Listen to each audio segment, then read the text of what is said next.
Welcome aboard, and thanks for tuning in to the Heavy Metal Truckers. We just finished a video, so it's funny doing this. Yes. But as always, we are your hosts. I am Dobby, and this is Doppler. And today, we are going to look or give our perspectives on Kokeshi's album from last year. Typically, we don't go this far back with album reviews, but whenever we discovered Kokeshi from another viewer recommendation, we were so goddamn floored by it and amazed at what they did that we're like, okay, it's new to us. We have to listen to what they just released, and we just want to give our perspective on it as far as, because we said even whenever we discovered Kokeshi that if their album is anything remotely like the first track or Right. that one Song that we heard. that single, then we're gonna love this. And so I will let you take it away. Yeah, so normally, like I said, we wouldn't do an album this old because this one's more than 6 months old. But like he said, because we love that other song so much, we were like, you know what, we have to do it. Because to us, this is new, even if it's not really new. It was new and it was just that damn good. Yeah. So, but the album was called Reikoku or Reikoku? I don't even remember. Kokurai? I don't even know. Something. Reikoku. Yeah, something like that. Yeah. Reikoku. And Something we're like probably butchering the pronunciation of that. Yeah. We know. So, so we decided to check it out. This is going to be our feelings on the album. You might want to bring up the album. Not that we can read any of them. I was about to say, well, I mean, at least we could do like 1, 2, 3, 4, whatever. There's only one song on there that's in English. Or, well, the title's in English. Yeah.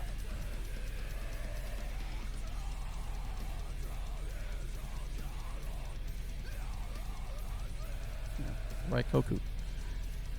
I think that's how you say it. All right, and there's track list. Yes.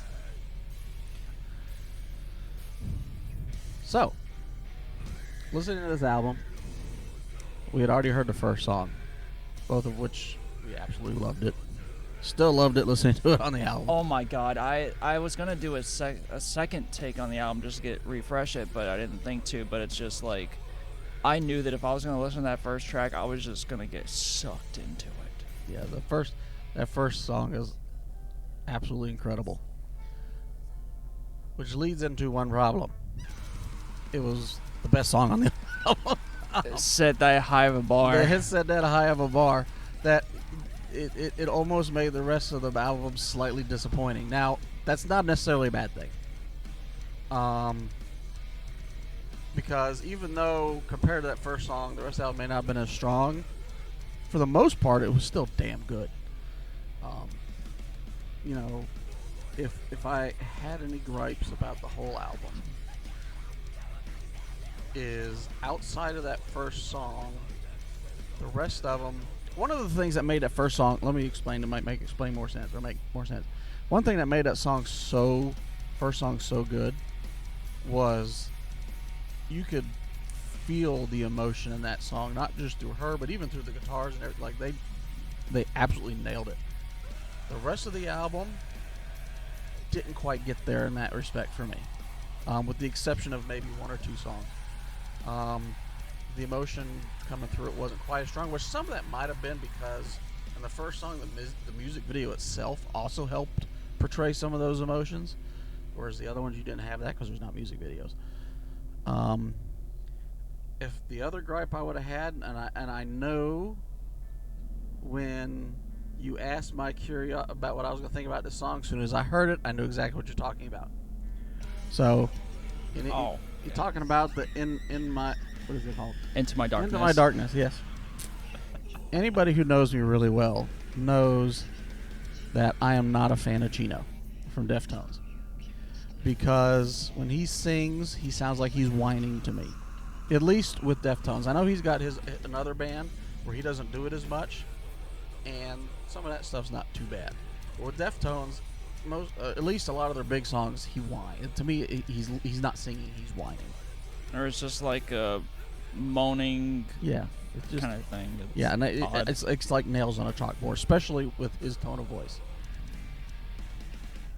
Into My Darkness, they use the same vocal style. And again, I'm still not a fan of it. And whoever was singing here, his tone isn't all that different from Chino's, which makes it even worse. Hers. Oh, was it her? Because it sounded like a dude.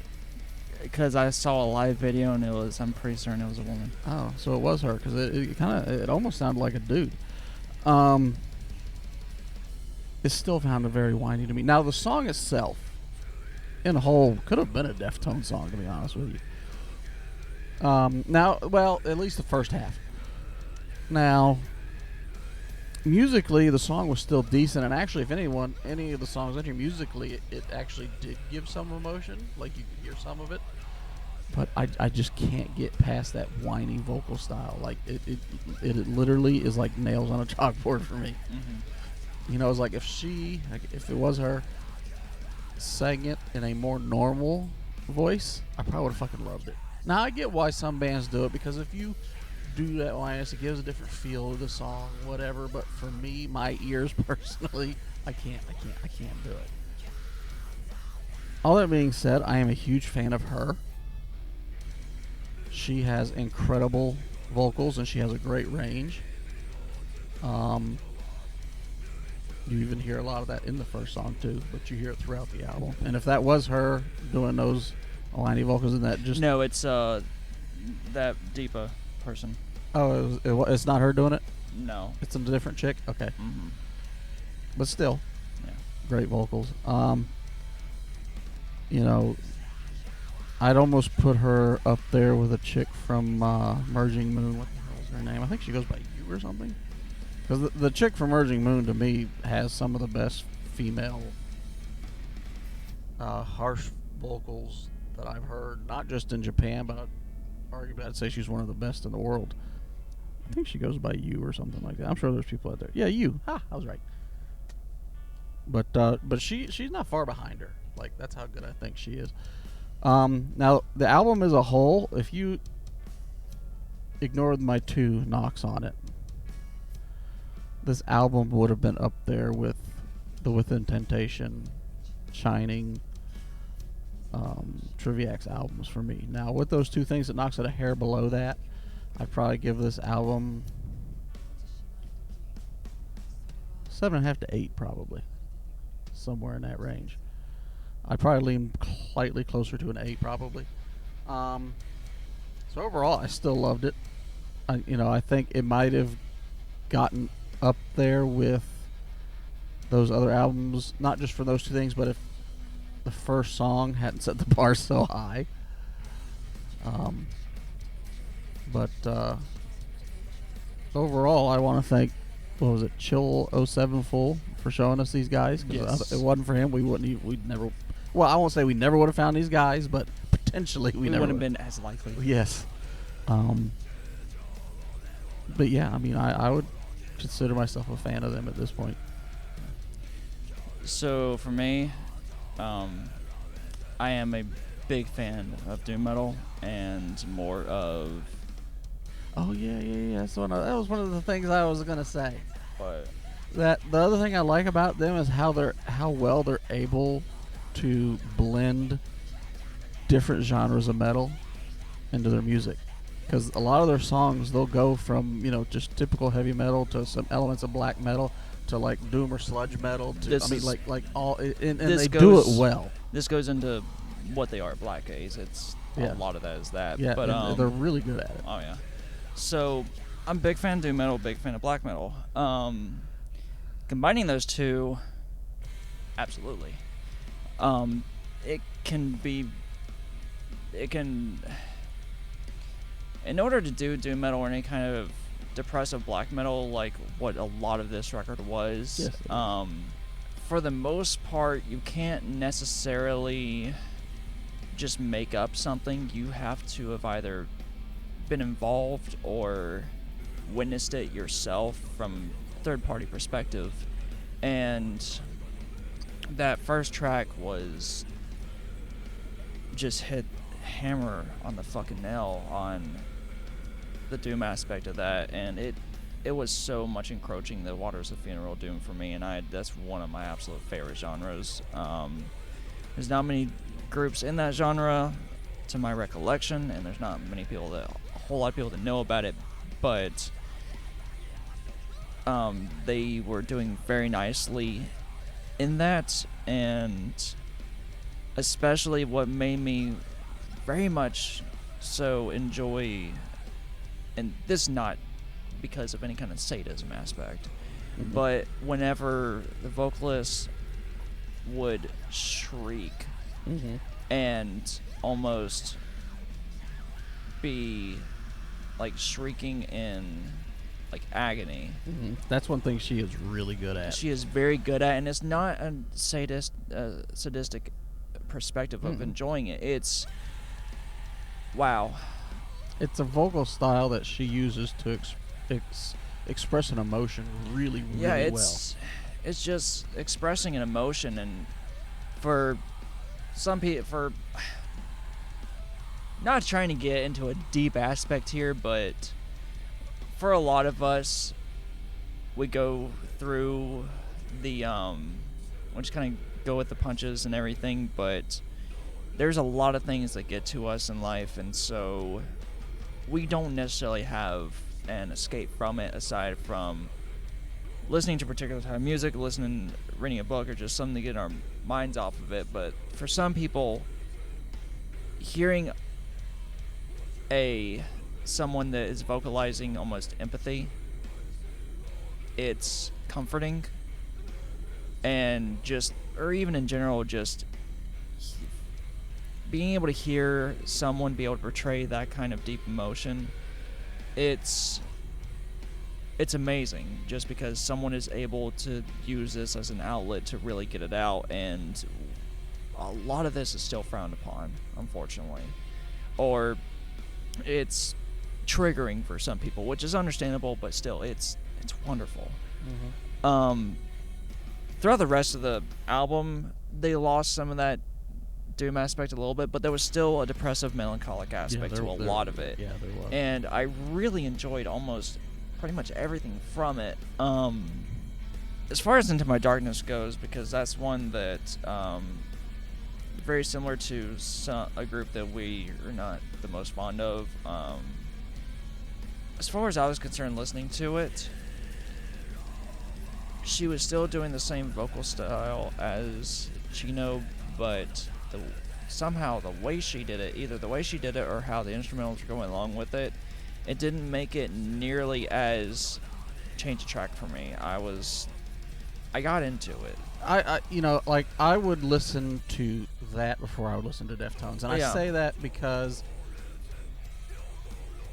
while I still found it very whiny and very annoying, it wasn't quite to the level of Chino's, and the music behind it, or that they were playing along with it, was phenomenal. Yeah, it was, for one thing, for me, she didn't drone on the way Chino does.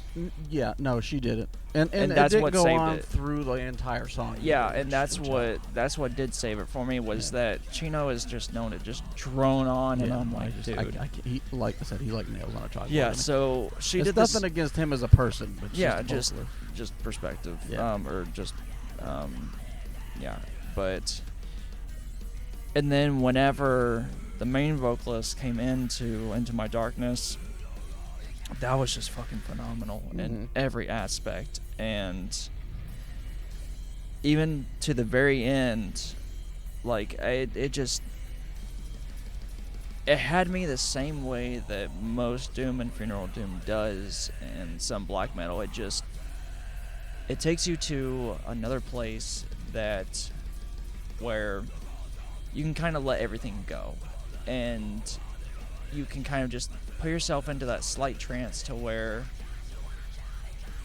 nice, so there could be someone that like is expressing their emotion in that deep of a level, and I can appreciate this and just hear, even though you may not understand what they're saying just because of language barriers, you can still feel that emotion and just enjoy it. And the people that listen to doom and funeral doom, you guys know where I'm coming from on this. It's like, again, it's not a sadistic thing of getting enjoyment out of others' torture or agony.